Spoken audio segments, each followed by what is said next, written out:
Hello and welcome to It's Not for Nothing, a podcast on untangling the mess of grief, faith, trauma, and hope after the death of a child. We are three Catholic mothers carrying the extraordinary cross of child loss. If you too are grieving a child, we want to provide a safe place for you to come just as you are, while sharing the encouragement that our God is on the move in the wasteland of your grief. You and your suffering are both precious to Him. It's not for nothing. We're so glad you're here.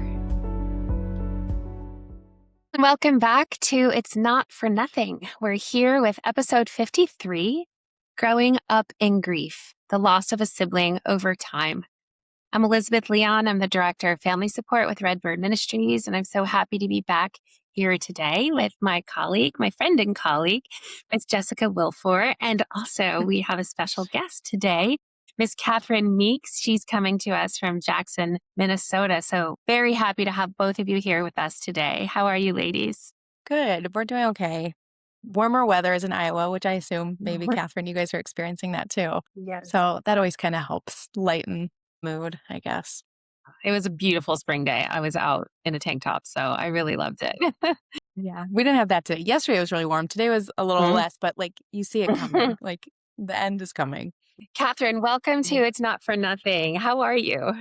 Thank you. Thanks for having me. I'm doing well. It's life is rich in the sense of being a young mom with a bunch of kids and also very full. So it's a treat to be here and kind of take a break and go into something a little deeper at night. So Well, we're here to talk about growing up in grief, the experience of losing a sibling and how you carry that grief over a lifetime. Because, like child loss, sibling loss is a forever grief. And the bond between siblings runs so deep. And when a child dies, that circle is broken. Our page on sibling grief is called Broken Bonds because it's such an important connection. And that connection is so formative to a child's identity. And when it's lost, there's a ripple effect in the family, but certainly for the brothers and sisters. And it affects, I imagine, every part of a sibling's life. Their whole family has changed. Their family history has changed. The keepers of the memories have changed. So it's a whole shift. And we wanted to explore that today. And I'm going to let Jessica tell you a little bit more about why we wanted to bring this episode to the forefront and how we connected with Katherine. Yeah. So most of our Redbird families know that I'm obviously a mother of loss, but also our child life specialist for Redbird. So I handle all the sibling support. Really, a passion for mine is helping these siblings not be the forgotten grievers, which is sometimes what they're labeled. So we try and give them as many opportunities to meet one another, to learn new coping skills. And one thing that I felt was really missing, especially our teenagers, but also school age, to hear from a sibling of loss that's a little bit further out, to give them a little bit of hope, to help them see that they can carry this cross, even though it's heavy. And Katherine is a good family friend of ours. And when we lost our son, she was one of the first to reach out. And I know she's someone that I can always go to. And so I thought she would just be able to share her beautiful story, also being a strong woman of faith. To share that with us will be a huge gift. So thank you, Katherine. We're going to root our conversation today in Deuteronomy 31:8. It says, "It's the Lord who goes before you. He will be with you. He will not leave you or forsake you." We just use those words as a proclamation of hope that regardless of the suffering that we're enduring, that the Lord does go before us. He stays with us and He's just always there. And hopefully that can bring consolation as we're moving through a very tender conversation. So, Katherine, maybe you could tell us a little bit about how you ended up on a grief podcast. okay, so I am I have to remember my age. I'm 36, almost 37. I can't believe I'm at the stage where you start to not care and forget. But so 24 years ago, is that right? 2002, I was 13 and I lived with my family in the suburbs outside of Chicago. And it was my parents. And then I had two older brothers, John and Bill. And I was the baby, the only girl. And in September 8th, 2002, my brother, or my middle brother, between John and I, Bill, died in kind of a tragic accident. And I can share more about that. It's okay. I was 13 and my brother Bill was 17. So, and then my brother John was 2 years older than him. we lived in the suburbs of Chicago. We had a beautiful, comfortable life. We were a close family. My brothers were probably more wild than I was. Went through their teens and, trying to find their own way in life. But my family was faithful in the sense of like so many families, like cradle Catholic in a way. Our faith was our identity and our family history. And I went to Catholic school and all those things. But for me, like I would say, definitely much more of a surface level now looking back. But we didn't know it at the time. You don't know it until you know it. But my mom would tell you, she's the one actually this whole journey started with. So she was feeling that in her life, she had everything she needed and everything she wanted and more. And she was kind of having a reversion back to her faith. And she'll tell you, she remembers kneeling in front of the Blessed Mother in our local church, asking her to know her son as she did. And she was looking for more depth of faith. And so she consecrated us all to the Blessed Mother. I was younger. I think she may have done me first. And so my brother John was off at college, and my brother Bill was an excellent rock climber, actually. He kind of had a wild past, and rock climbing was the thing that he loved and kept him focused and centered and probably felt closest to God. He was like the best. I mean, to give you some context, not only did he love it, but he was probably the best at his age in our region. And the night before he died, he was at a state park in Wisconsin. It was called Devil's Lake. And Chicago Magazine was there to do an interview with him and his climbing partner before this big climb no one had ever done. So I had this interview at this campfire and asking him all the questions. And that night, he decided with Tom, his climbing partner, who's a little bit older than him, to go to the top of these bluffs and to camp out at the bluffs so then they could rappel down early in the morning for like a 5 a.m. climb. Like you'll have the best cup of coffee when you see the sunrise kind of thing. And we didn't ever think of it, but he had a history of sleepwalking. And in the middle of the night, he sleptwalk off an 80-foot cliff and died on impact immediately. It's like there were so many questions that go through your head of that kind of accident, but the autopsy, there's no resistance on his hands. There was no like grabbing on like it was a fall or a slip. Like he was in a complete state of sleep, and his poor climbing partner found him the next morning and had to trek a long way to a phone. My parents got the call. There's a lot of layers here. One, from a spiritual perspective, looking back, it was September 8th, which was the Blessed Mother's birthday. I feel like my brother was her birthday gift. And my mom had just said this prayer and was like digging deeply into her faith. And it all just kind of catalyzed from there. So, as you can imagine, so as a sibling, that day was horrific. I remember I was in 8th grade. I remember my parents waking me up. It was a Sunday. My brother, an older brother, was off at college, and they were sitting on my bed crying. And like they just said, Bill died. I had just seen him 2 days before, packing his car. And it was one of those moments where, like, when you hear that news, it doesn't sink in right away. It's just surreal. I still remember I had a big mirror on the opposite side of my bedroom. And I remember just like watching my parents talking to me as if I was like in a different world. Like it didn't register. And then that day was so hard. How does anyone process that? But I remember we had this long staircase with this like a railing at the top. And I remember just sitting there watching as my parents had called their best friends at the time. That was like the first people that they had thought to call. And had lots of friends and did fun things. And they just asked them to come over immediately. And they rang the doorbell and they opened the door and they were like, Stephen, my parents love to host and have brunch and things like that. And they were like, so joyful and happy of like, what's going on? And then my mom just like said what had happened and like just watching the screams and like the drop to the floor. And I like as a sibling and like the daughter is just like sitting there watching this. And then that day was just like all the people coming, the local priest and family friends and my parents trying to figure it out. And my dad going up to Devil's Lake to like identify the body and watching him come home and his reaction. And so I was very much a wallflower that day. And I don't sometimes think about it, but I don't think about it that often now, 24 years later, but I can remember every detail. And I had to call my older brother. That was the hardest part. And I was so young and I didn't know what to say. And I think, now that's a regret. I wish I could have handled it differently. But I remember just telling him, like, just flat out, like, just crying, like Bill died and like in shock and not with much grace. And then my aunt driving me to the airport and just like running. It was O'Hare Airport. I remember just running to my big brother and baggage claim, like Yeah.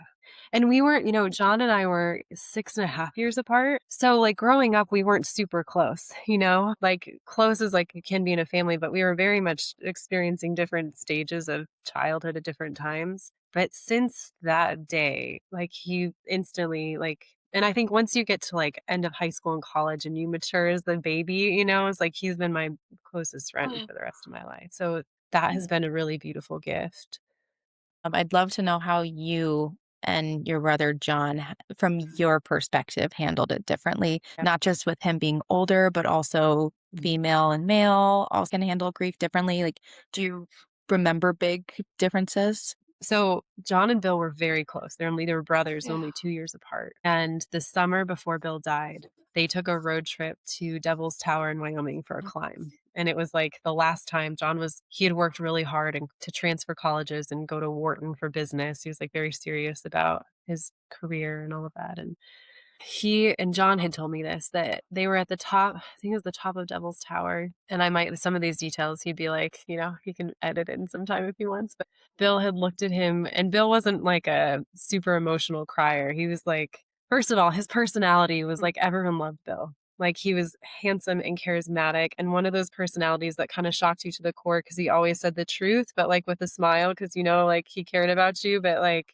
he just made you think all the time and want to be a better person, but also like had a real wild streak. So life was full and fun and alive. And for better or worse, our whole childhood with Bill was always an adventure. But so they got to the top of this tower and Bill had tears in his eyes. And he told John, like, he was so afraid he was going to settle in life and just be mediocre. Like, these are two intense men in different ways. And for John to hear that of his little brother, who he loved and admired in so many ways. And so then flash forward, they had this epic time together in road trip and bonding as brothers. And then John went off to his new college. And then Bill was coming back to finish off his senior year and do a ton of climbing. And that's the last like conversation that John really remembers with his brother. So as far as the grieving process, and again, this is his story to share. But from my perspective, he just wanted to be excellent. He didn't care about faith at the time. It's like he put his blinders on and he was going to be the best at what he was going to do. And like that was how he grieved. He didn't care about girlfriends or social things. And, he was at St. Thomas University and ended up transferring to Wharton. And he like walked on the crew team at St. Thomas and like, I think barely made a boat. And by the time he graduated college, he was captain of the crew team at University of Oh my Pennsylvania and gosh. top of his class in finance. Well, Like he was a machine, runs marathons without training. Like my brother is incredible. Like he's just one of those people. You're like, but I think 100% is how he channeled his grief. Very different than me. And I like respect and admire him so much for that. But he just like, he couldn't dive into his faith because he still, I mean, through grief, like that's just how he knew how to channel it. And like, and almost in honor of my brother. And then once he kind of got his, I think, seeing instability and been in the world and seeing that a lot of it wasn't fulfilling in some ways, like he started realizing like he really wanted what was real and more. And I think when he started thinking about dating and marriage and having a family, like he really came around. And now, I mean, he's an incredibly faithful, beautiful man and has 7 children, in his 40s. But definitely was different in that sense. So my mom, because of what had happened right before my brother had died, she just dove deep into her faith, like very much so. And I think my dad went into a deep depression for like 4 years. And I think it was really hard. They handled it very differently. But then my dad, he had someone who really helped him. I think he was a former monk who ended up being like a psychologist or therapist, like a very deeply faithful man, but a man that was like outside of my mom and outside of the family. And someone had recommended him. And that, like with time and that relationship, is like he really turned a corner. I think part of my dad's heart will never be, as all of us, like never be fulfilled until heaven, right? And I think as a father, yeah. to go through what my father went and like having to do what he had to do that day, I don't think we'll ever have him fully back, But he's like such a good man, such a good man. So then for me, I mean, I was 13. So like talk about where you are developmentally. I was a young woman. Hard. I cared so much about my family, and my brothers were a bit wild, and so I always wanted to be more of a peacemaker, I think, in my family, or just, like, not cause my parents any more trauma. And my brothers were great, but they definitely went through their phases, So I wanted to do everything I could to support them. And so I got quiet, but I was very close with my mom and, and becoming closer with my brother, but very close with my mom. And so as my mom was diving deep into her faith, that was the beginning of my faith journey, really. I always had friends and sports and things to do. I didn't care about boyfriends or prom or, I did those things probably more of a ghost. I just wanted what was real. I wanted to know, like, who is God? Why did suffering exist? How could I see my brother? Like, that's what I wanted. And so, I still was a teenager and had fun and, all the things, crushes, and tried to have decent grades, but I didn't really care. So, like, I was just on a different track. I just wanted to know the truth. And then that journey evolved and continued in many ways as I got older. I love that your mom could be such a role model in that time when it's a really easy place to let your faith be shaken. But it sounds like from her experience that she had prior, that it was something that then both of you were able to like hold strong to. And you mentioned that you felt like you kind of got quiet with your parents. That's one thing, like developmentally, like in the textbooks. And when I talk to families, that teenagers, especially, they don't bring their sadness to their parents because they don't want to put more on their plate and they don't want to make them more sad. And if they know how sad I'm feeling, then that's going to make them feel even worse. Mhm. Did you feel any of that? Like almost like you had to protect them from more I sadness? did at times, but then I was a teenager, and so, like, I remember definitely feeling that way most of the time, but then I would just have, like, a full-on meltdown cry, and, like, my mom Yeah. was still my mom, Like, it didn't hurt her anymore. She's like, "Oh, you're normal and you're human, and, like, it's okay?" Mhm.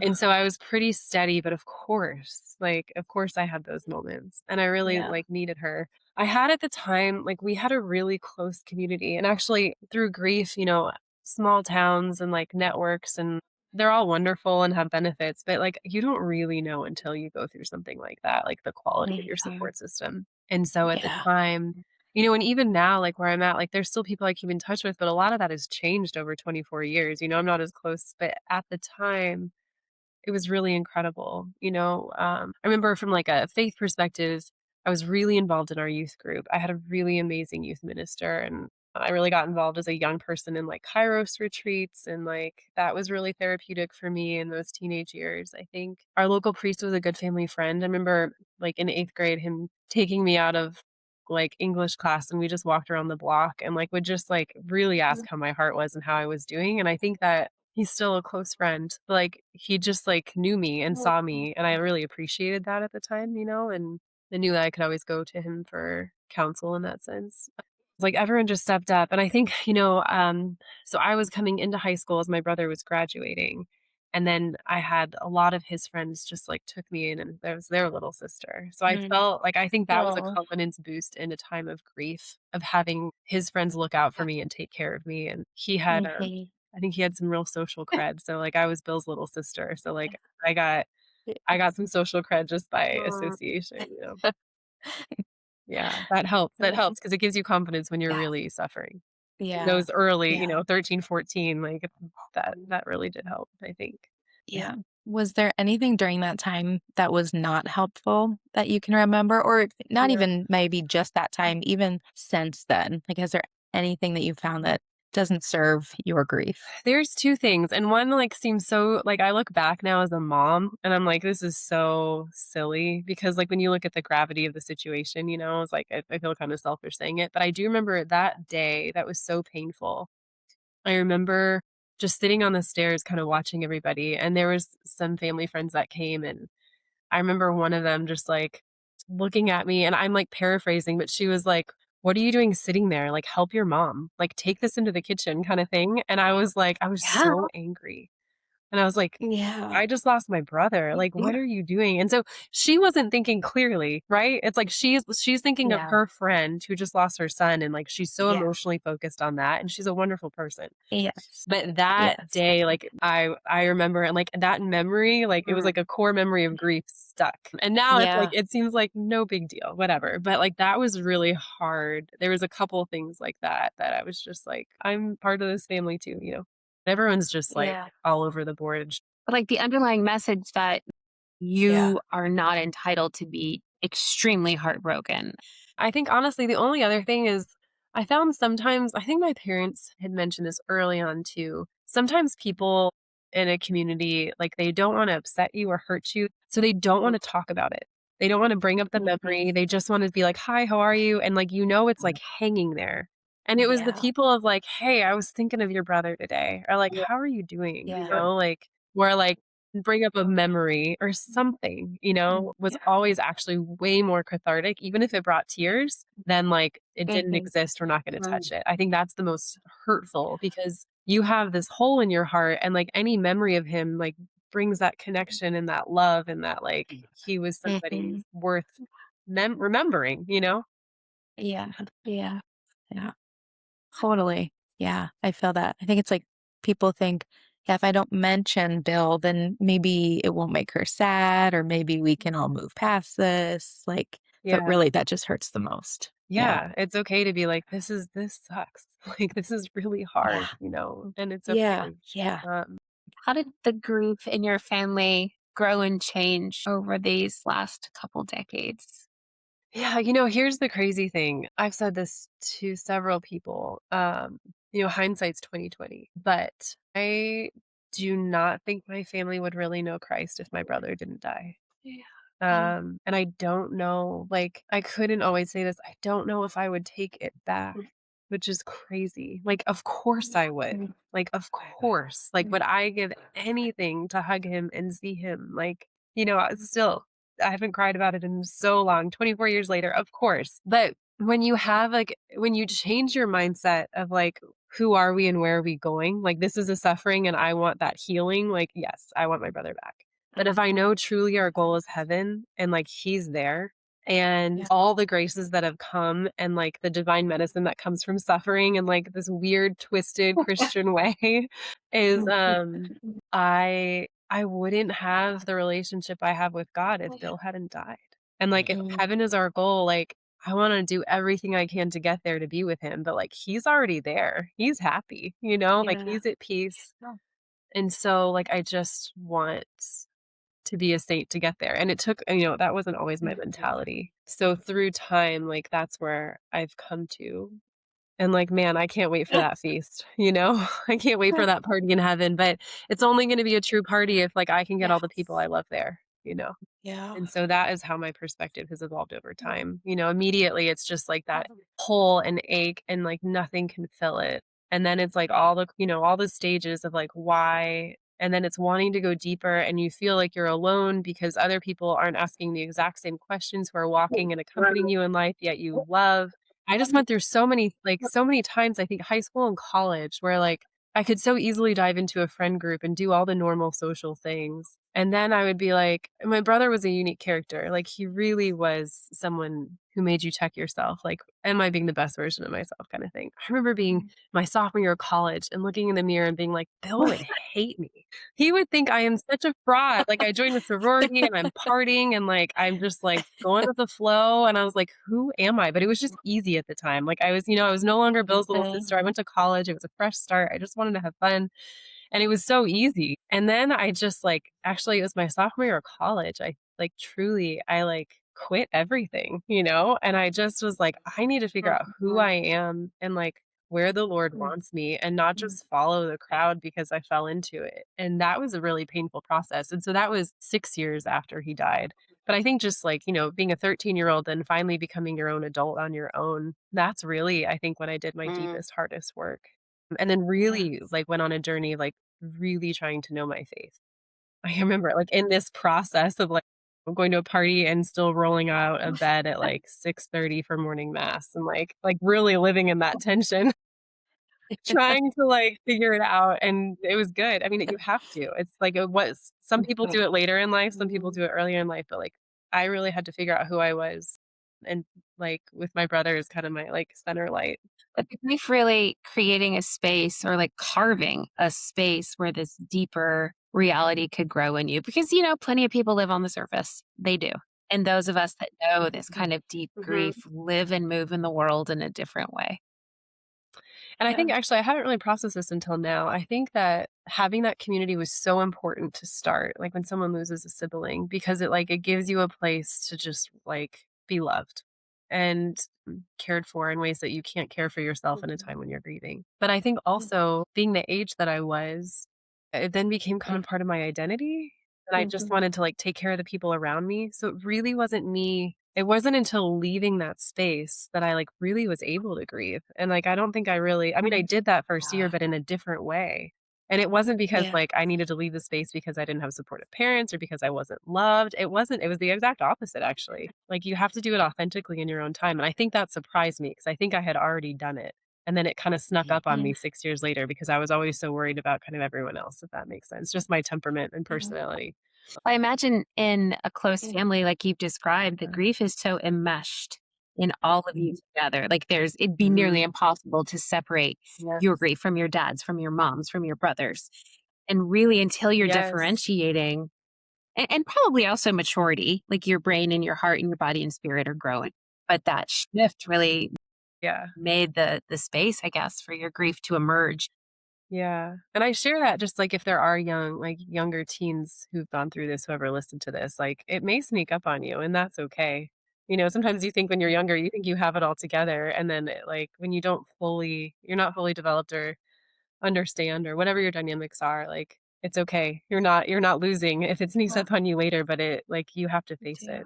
Yeah. How has your family kept your brother's memory alive over the years? Hmm.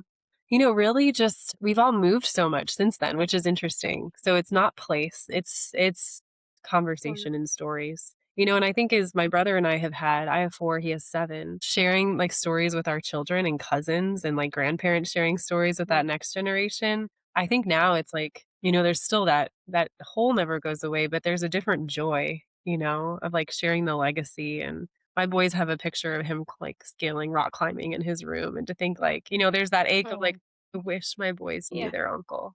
And then there's also that like, Bill, like, you better be busy up there because they're difficult sometimes. And I would, help my boys. There's like that level too, to then like share someone who had such incredible character and like as a legacy and a model for them. So like there's all these layers. So it really just through memory and passing it down. Yeah. One other thing I'll say really quick is taking my children to his grave. Yeah. It sounds morbid, but like, for them to see me like kneeling and talking to my brother and like crying. I'm their like stoic mom who has, keeps it all together in their lives. Like, and to see like there's a tombstone and it's real. I think that was really impactful too. And we don't live where I grew up. So it was a trip. But I think the reality of that and like praying for the dead and all of that is also really important because it does from a faith perspective, it shows that like we're journeying towards them, like we're still connected in a different way. And then intercessory prayers. It's the beauty of being Catholic, praying for those in purgatory, but then also like praying for the intercession of your family to help you out in certain things. And that's really beautiful in another level of depth. Have you had any spiritual experiences that have rooted you in that strong faith and that hope of the reunion that you'll have with Bill? Yeah. So it was all within the span of 3 years. So Matt and I were dating and got engaged. And actually, we had this like whole day of we were like celebrating something together. And we lived in California at the time. And so it was like the best day. We went paddleboarding in the ocean and we went and got sushi for lunch. And he took me to adoration at the end. And it was down at USC in Los Angeles, University of Southern California. They had this beautiful chapel. And we walked in and we'd been there many times. We walked in and it was empty. I was like, that's weird. Like, why is there no one in there? And he was like, oh, it's a football game. Like, obviously, no one's going to be in adoration. Everyone's going to be on the field. And that, like, in my naive mind, I'm like, oh, yeah, that makes sense. So really, he had planned it all out. So he, like, in his mind, he's like, this is the day I'm going to ask this girl to marry me. And he had, like, written this journal and had the music and, like, everything planned out. And all of a sudden, I think we were in there for 10 minutes and I lose it. I'm not a crier. And this moment, like, I am just sobbing, like mascara wet with tears running down my face. And he's like, oh no. And from his perspective, he would tell you, he's like, oh no, she knows what's coming and she doesn't want it. This is horrible. But from my perspective, I walked into that chapel and like it had been, so what would that have been? That would have been 2013. So what is that, 11 years later? My brother Bill was there. And like I didn't see him and I wasn't thinking about him and I wasn't expecting it. But like I walk in there and it's like I hear his voice and I smelt him and I heard his laugh. And like he was just like swirling around me. And so 11 years later to like completely catch me off guard. And I just looked at Matt and I was like, Bill is here. And I'm just like, oh my gosh, even to this day, I like get goosebumps. And Yeah. and Matt looked at me and he's like, well, it makes perfect sense. And I was like, what? And he like got on a knee and he's like, because today Oh, was a special day, and proposed. So like I come out of there, I'm like, oh, I like have my ring. I'm like, I'm engaged, but I'm like more than, of course, which I'm thrilled about. But I'm like, I called my parents and I was like, I just felt Bill. I was like, I just saw Bill. I was like, and I'm engaged. But my parents were, I guess my brother was with his fiance at the time in New York City. So like we're close, but I'm in LA and he's in New York. And they were in, I think it was St. Patrick's, like some church in New York City, lighting a candle because they knew that Matt was going to propose, praying for this moment. My parents were in Chicago at the time, lighting a candle at the same time because Matt had coordinated it, praying, and they both were praying that Bill would be there, which is so crazy. Or like he would love Matt and like approve of this guy because I'm the girl, younger sister, the whole thing. But so that was really powerful. So that was the first time since he died. My mom had dreams and things like that, but that was very palpable for me. I know we have people on the Redbird app who moms will say, like, I just wish like I could get a sign. I wish I've even felt like I go to adoration. I'm so frustrated when I leave because I didn't get anything. Like, Yeah. I feel like that's kind of a common, like, we want something. And I think it's beautiful to hear, like, it was 11 years after you lost your brother. Like, so for all of us to hold on, like, it still might be coming. Like, God still might have something very special planned for you. And to think like I was in, going from all that grief process, now I'm like really active in my young adult life on my own, right? I'm like working, I'm in a new city, I'm getting married, I'm busy, I'm in traffic. I'm like I was not like mourning my brother in that moment. And so Mhm. to have that experience and feel it so deeply and to recognize him so clearly Yeah. is like, oh my God, right? Only him. Yeah. Yeah. So to give you hope in that sense too, it's not like you're like looking for it all the time and it's going to show up. So there's two other times I'll share real quick. One was Matt and I had been married for 2 years. Our son was like teeny tiny. It was our first house in Pasadena. And I must have been on like out late for work and like a dinner or something for it. And I remember walking up our sidewalk to our little bungalow and Matt had been like waiting inside so we could catch up after a long week and I couldn't go inside. And again, it wasn't like as I'm staring at you at the computer, like I could see him like that. It wasn't like that. But like Bill was sitting on my front porch. I just knew it. And like again, 2 years later, like I wasn't really thinking about him, a young mom, like all the things. And I just sat there. I was like conversing with him, but in such a different way. And it was like just through my heart and mind. And I just sat there. And like for 30 minutes, Matt came out and I was like, I can't come in. I was like, Bill's here. Like, I have to sit here until I know he's gone. And Matt just closed the door and he just walked away. Like, he didn't want to interrupt it. It was like he's a very spiritually in tune, mature soul in that way. Like, and now looking back on that, like, he just closed the door. He didn't ask me questions. Like, he just gave me my space with my brother. Like, it was like really endearing, actually.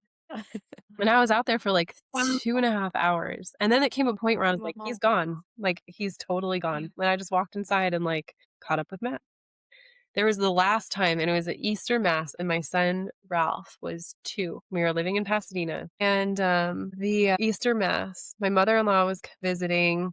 So we went, it was St. Philip's Parish, I remember. It was not the typical parish we went to. I went up for communion and I came back and I was kneeling. And as I looked on the altar, so some history is my mom is the youngest of 6. And her father died when she was 5 years old. He was a pilot and had like a crazy accident that had happened and wonderful, faithful man. And she had a beautiful mom and family that made it through that too. So there is that background. I had never met my grandfather. His name was Alfred. And I'd seen pictures of him and like I had heard so many stories of him and like how he led his family and his love for his kids and all that faith. So I'd never seen him in my life. And so anyways, I come back from communion and I look on the altar and my brother in his favorite climbing t-shirt was sitting in a wooden chair and he was just beaming. there was no talk, there was no conversation. He was just beaming and like light all around him. And my grandfather was standing behind him with his two hands on his shoulders, and they were just looking at me, like smiling. It was like a Harry Potter thing, like where like the memories they just kind of look at you and smile, like, like I didn't know that at the time, but like in the retrospect, like I couldn't believe it, and I just stared at him, and it was like to know that my brother was in my grandfather's care. And it was right after receiving communion. And like, it was just like, again, I just lost it. I like, if you know me in real life, any of my girlfriends or any of my family, like, I'm not a crier. I remember as soon as mass was over, I ran out of the church and I called my parents and they were together. And I was like, Mom, I just saw your dad. Like, this is crazy. And I like described things that she was like, gosh, and Bill. So that was the other time. And that was the only time like I felt him the other two times, but that time I actually saw the two of them. And I remember going back and like having her send me pictures and looking through pictures. And I was like, that was him. I love how the Lord Yeah. in his kindness has been so generous with you that way.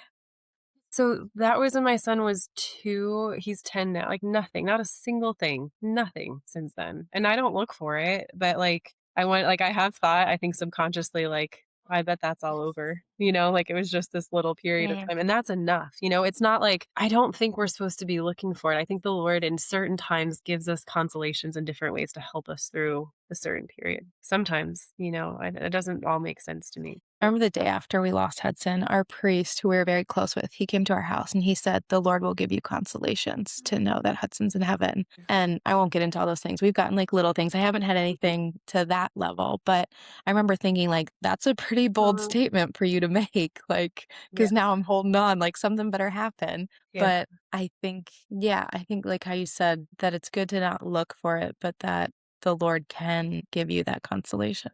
Well, and even scripturally, Yeah. it's faith that brings the miracle. And people are looking for the miracle so they'll have faith, but that's not how Jesus worked in the Bible.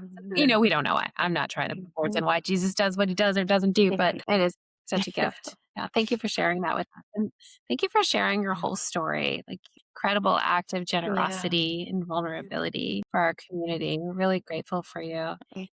I'm just one story of a million, right? Like my experiences aren't going to match anybody else's and vice versa. But now as like a mom with children in a totally different phase of life, nothing heals that pain, but time does heal at the same time. Like John Paul II's Christian meaning of suffering.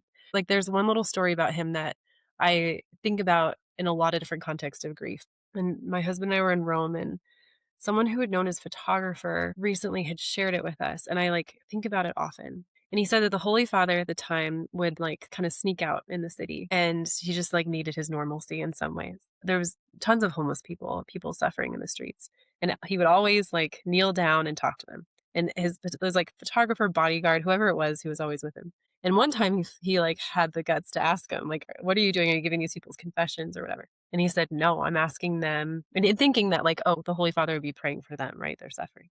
And he said, no, I'm asking them for their prayers. He was like, what are you talking about? And he's like, these people are like in agony and completely suffering. And so the Lord is going to hear their prayers way louder than mine. And so I asked them to pray for me. And to know like through suffering, if we allow our hearts to not harden, which is like pure grace and like just will at the moments, like we can have this intimacy with the Lord that is the greatest gift of our faith. And that story always kind of just like reminds me of that and helps me ponder. And like reading his writings on suffering like helped me go deeper in understanding like actually the beauty of our faith and how suffering just brings us closer to heaven if we allow it. It actually opens a door. And like very slowly over time, I understand that more deeply, and hopefully I'll understand it even more as I age. It's beautiful. But that's like, if I can share that with everyone, I'm 24 years out and I've got a long way to go, but that has helped me immensely. Thank you so much for sharing that. And the beautiful encouragement of the journey, right? Of your giving us these precious glimpses into different stages, the early grief and kind of how it manifested as you were trying to caretake in high school and then being, spreading your wings and learning more about yourself in college. And even as your faith is maturing and your relationships are growing and, these experiences you're having, it's very beautiful to see your grief bearing the fruit of your faith and truly crafting the woman that we are encountering today. It's very beautiful. Thank you for the gift of that transparency and for letting us walk with you just a little bit and for sharing Bill with us. Thank you. Yeah. It's a joy. Well, we've come to the end of our conversation where we like to share it's not for nothing, which is a little bit of how grief is showing up in our own life, either a knot that's kind of holding us up or a knot that needs a little bit of untying. Um, so I think I'll go with one that I'm holding on to right now. A good thing. So I mean, we're not even 3 years out yet from losing Hudson, so I would say there's still a lot of very bad, very dark days. But this weekend, Eleanor had her dance pictures like this. She's 3, and so this is her first year in dance, and she's got her recital pictures in her costume. And afterwards, we had like a princess tea party. And I was just a mess all day, just like crying these happy tears. Like it was the first day where all like the grief kind of subsided and it was all just this like happy focus on just how I'm so proud of her, but that I'm so happy that I'm here because there are, when you lose a child, like there are days when you don't think you're going to be able to keep going. Like you don't think you're going to be able to survive that pain. And so to have had a day where it's like, I'm so glad I'm here for her is something that I'm really holding on to and just even thinking of what more is to come of good memories. Thanks for sharing that, Yeah. Jessica. I know that having walked with you a little bit, it's not easy to get to those places. Yeah. Yeah. No, I remember having a conversation with Brittany. I hadn't even hit the 1 year mark yet. And Brittany, I remember her telling me, like, you will find joy again. And I was like, Yeah. not me. I don't think so. And so, like, to have a whole day of, like, I'm so happy I'm here.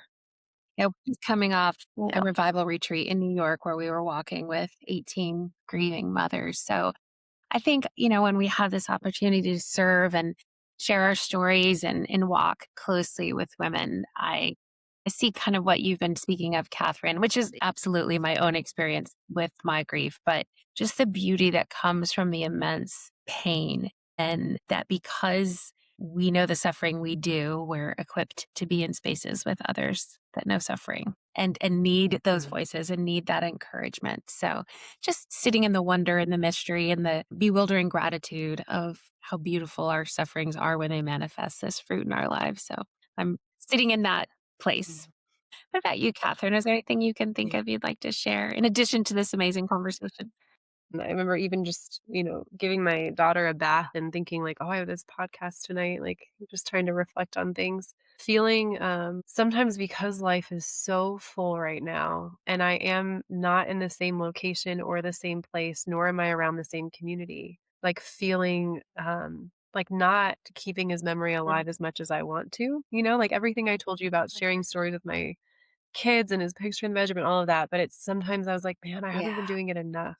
And tonight actually made me reflect that, and then actually being able to talk about it tonight and just candidly, like, I didn't have time to prep with little kids in life. It was really therapeutic for me of, like, there's so many fun stories that I could share more often, and I should, that aren't just, like, the occasional. So tonight was there like, it was a gift to be able just to talk about him and realizing, like, 24 years later, it's normal that life goes on, but also, like, keep that memory alive and yeah. Yeah, and to share it in a different way, and I think being married and having a spouse that, like, wasn't around when that happened, like, you're like, "Oh," in some ways, like, they'll never fully understand, they never knew that person, but at the same time, they can help you live it in a different way. That actually was my parents we'd never been to Devil's Lake since it had happened, like, a couple years we had, and then, like, after a couple years, we hadn't. And just last year, 2 years ago, Matt got stuck in a horrible, like, I don't know, blizzard or whatever, and was in Cincinnati, so we decided to drive home from Cincinnati. It was like 15 hours. He called me and, like, Devil's Lake is, like, 6 hours from where we live now, and he was like, "Hey, I'm standing here, like, where did it happen?" And him just doing that and, like, talking he's like, "I was talking to Bill the whole time." And, like, it's not something we were, like, talking about recently. And then he called my dad, and then he brought my dad out, and then my parents went out, and they kind of had that cathartic healing, but, like, the reason I share that is, like, it will sometimes feels impossible, like, how are you ever gonna share this, like, spirit in person with someone who's never met them? But it totally can happen and actually bring healing in a different way. So, now I'm like, "How do I keep that going?" Yeah, Thank you for that final encouragement. yeah. Well, thank you both. It's such a beautiful, tender, important conversation. We're so honored and grateful to have you here, Catherine, and of course to have you here with us, Jessica. And thank you to all of our listeners for Thank you. being here with us. We'll just give all of this whole conversation to Our Lady and Tower of Knots and pray for your intercession for everyone to hear this, that the Lord uses these words to draw hurting hearts closer to you, Jesus. Our Lady and Tower of Knots, pray for us. Thank you, everyone. Thank you, Catherine. Thank you, Pray Jessica. for And thank us. you to all. Thank you. Thank you so much, Catherine. Yeah. Bye, everyone. Thank you so much for joining us today. For more information on Redbird Ministries, visit www.redbird.love. That's LOVE. Or join our free virtual community on the Redbird app. Hope to see you there.